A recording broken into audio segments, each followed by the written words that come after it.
So the first thing it's done is it's brought into being this new beast called the Building Safety Regulator. And what the Building Safety Regulator is, it becomes the building control authority for all high-risk buildings in England. Now that's quite interesting because, this bit of legislation only relates to fire and to structural stability of buildings. But it becomes the building control authority for all parts of the regulations, of all parts of building regulations. Part M's about access and part A's about structure, etc. There's a whole range of issues that sit under the building regulations. Well, he deals with all of it. Though this bit of legislation does focus on fire and structure.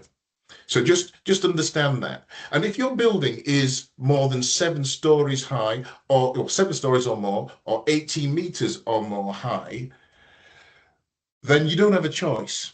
You can't choose which building control body you're going to go to. You can't choose, well, I want to go to the local authority. You can't say that. You have got to go to the building safety regulator. All right? So that's an important change that's taken place. So I just wanted to try and summarize, and this is not a detailed assessment of the changes that are taking place, but I just wanted to summarize for you some of the key aspects of what takes place with some of these buildings dependent on their height. So, if you've got buildings that are lower than 11 meters, you are required to do fire risk assessments. You are required to give your residents information about fire safety instructions, information about fire doors. So these are requirements with all buildings. Now, along with these three, once you get to 11 meters but below 18 meters, you've got to do these compulsory fire door checks on a quarterly basis. Okay, so that becomes really quite important. And then for anything over 18 meters, you've got to do everything that's required for these two, buildings below 11 meters and buildings up to 18 meters. You've got to do everything that's required there, but you've also now got to register with the building safety regulator.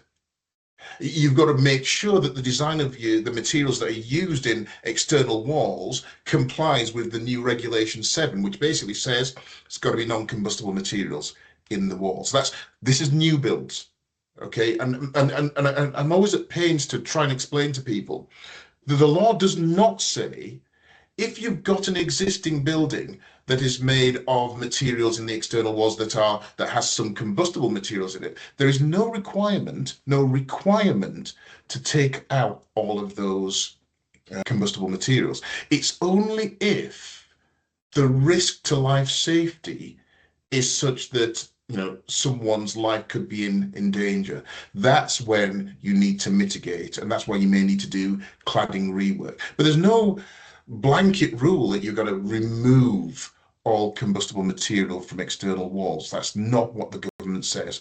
So the requirement is to do what is called now a PAS 9980 assessment and determine the level of risk and determine what mitigation needs to be put in place. Okay.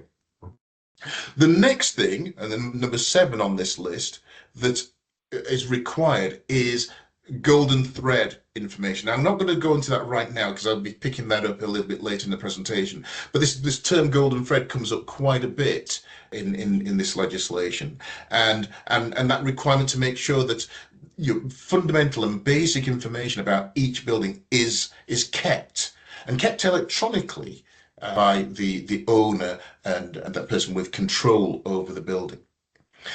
There's number 8 is this now new requirement for engagement with residents. And a lot of this is directly out of what came out of the inquiry for Grenfell. And some of you may remember hearing some of the survivors of Grenfell telling us that they tried to say to those who had responsibility for Grenfell that they felt that a fire was likely to happen, but they were ignored. I think what government's saying is that can't happen again. You've got to engage with your residents. And I think that what is being put in place in the new legislation goes even further than that. And I'll explain some of that a little bit later.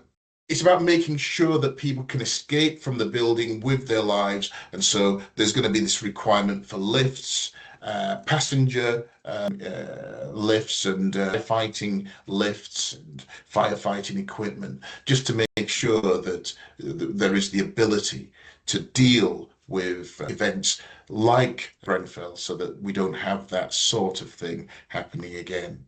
Hopefully, that's not too garbled an assessment. But like I say, this shouldn't be taken as the be all and end all. There are more details, but that's a useful overview of what's taken place.